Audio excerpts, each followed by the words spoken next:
in, we're out, we're in, we're out. Kind of like the forecast. It was up, it's down, and now we're Right. really down, John. It's madness. It's not even March yet. And we can dream about March temperatures, though. Yes, That's we whenever can. things start to move up a bit. I know it still fluctuates. Still can grab some chilly days in that month, but man, it's still cold outside. Sunshine, it's cold outside. Live look in Ankeny right now.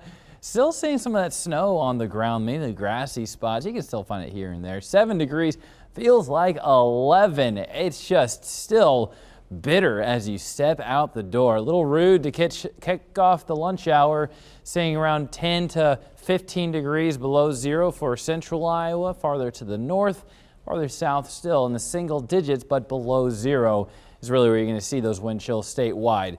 Gusts are around 20 to 25 miles per hour, so we're still capturing some of those stronger gusts, but they are still going to be on the downward trend going deeper into the afternoon and evening.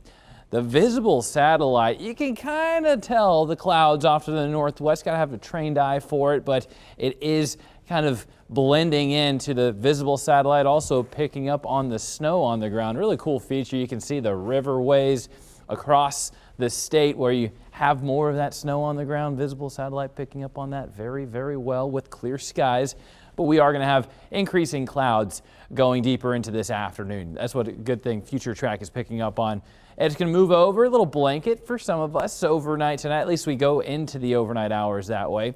Could even see some mainly light flurries, a little dry air, so not going to be able to support much of the snowfall around 10 o'clock west of the metro.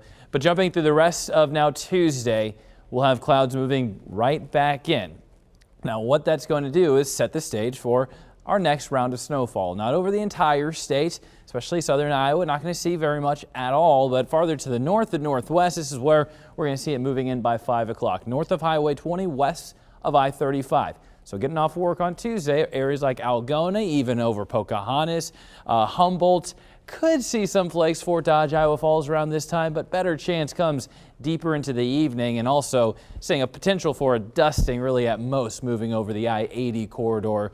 Overnight pushes on out, wraps up, catching a break until our next round. And this is Wednesday afternoon, maybe lunchtime going into, should be wrapping up before we get out of work on Wednesday though, pushing out east. So you're not going to quite see that for the evening commute on Wednesday. But as far as the amount of snow, not a huge snow maker, but along and north of Highway 20, chance of seeing around 1 to 2 inches. Could even catch up around Marshalltown, around an inch to 2 inches. So that's going to be kind of the farthest south that kind of accumulation goes, but more so trace amounts of snowfall as we talk about here in the metro over the Tuesday, Wednesday time frame. Now, the 8-day forecast, notice we have a new impact day. That's on Friday. We're going to look at another round of potentially 20 to 30 degree below zero wind chills moving in Friday morning, setting up for another cold weekend.